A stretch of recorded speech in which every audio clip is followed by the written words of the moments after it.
The labyrinth of cavernous tunnels and tubes of lava that run from the surface of Naboo to its plasmic core was perhaps the most dangerous stretch of water in the entire galaxy.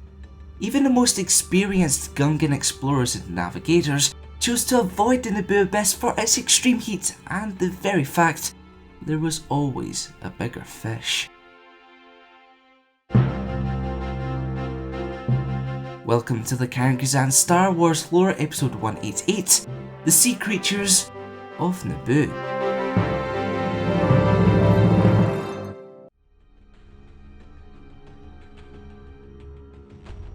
Often found clung to rocky outcroppings or hidden away inside unsuspecting caverns, Opee sea killers were often considered to be the third largest predator on all of Naboo, only falling short to the Colo clawfish and Sando Aqua monster.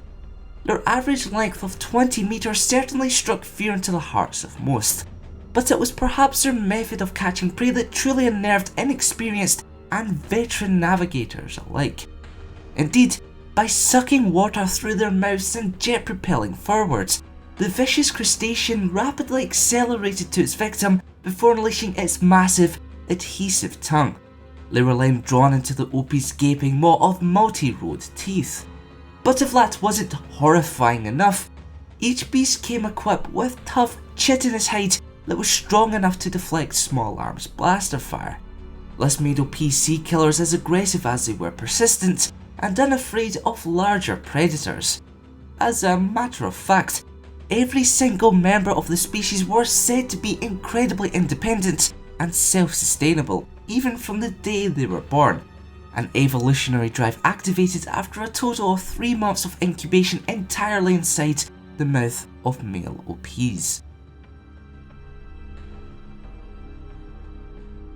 Named after their huge pectoral appendages, and for good reason, Colo clawfish were 40-meter long colossal beings who patiently stowed away in the darkness of caverns.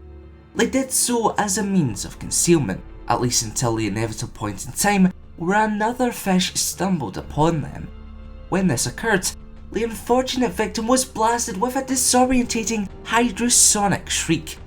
It was then helplessly dragged towards an unhinged jaw laced with venomous fangs.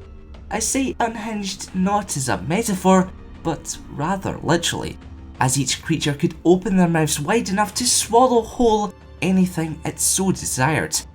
If such prey was consumed without being poisoned, however, then they could escape the clawfish's stomach through chewing alone. This happened somewhat regularly when they attempted to feast upon baby sea killers. Standing at a height of 200 meters, Sando Aqua monsters were the largest of Naboo's deadly predators and perhaps the most muscular. No joke, these creatures were jacked. But what made them so deadly was neither their mass or power alone, rather a combination of various traits. Webbed hands, an immense snapping jaw, a bite strong enough to tear through the shells of Opee sea killers. These qualities forced aqua monsters into unrivaled predators, which is impressive considering their inability to swim.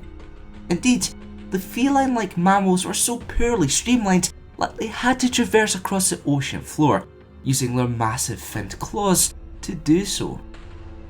Unsurprisingly, Sando Aqua monsters could devour schools of fish in only a matter of seconds, and it's a good job too. You see, due to their impressive size, they all had to constantly eat so to maintain their stature. Yet the female of the race could only bear one pup at a time. A single year out of their century-long lifespan, however, was devoted to nursing their young. Of course, all of this information was conjured either through speculation or guessing to the best of one's ability, since the aqua monsters were so elusive. And even when one or two made their presence known, not too many researchers were daring enough to take a closer look. Many scientists theorized that the species evolved from land-based ancestors as a result. Their go-to piece of evidence for this was a large bulbous organ located near the tail of each creature. Moreover, Some were spotted surfacing in swamp lakes to attack herds of Famba and Falumpaceta alike. So whether it be on land or in sea, there was truly nowhere to run nor hide from the Sando Aqua monster. Now it's time for last week's question.